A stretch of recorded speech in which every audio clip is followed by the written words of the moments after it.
Ito na tayo ngayon, pauwi na. Nakasurvive na naman yung 20 hours na pinag-duty natin. Pero mapdi na ang mata. Sulit naman ang bayad, wala nang problema. Guys, ano, nadaanan ko, oh. Diba? Ito lang naman sa amin.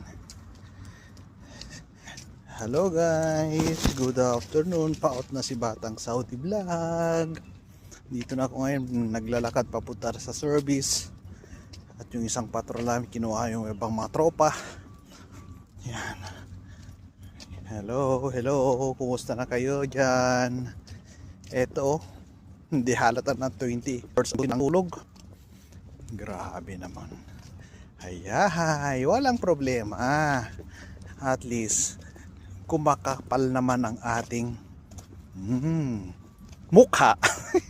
Bye bye, hanggang dito na lang guys. Bye bye.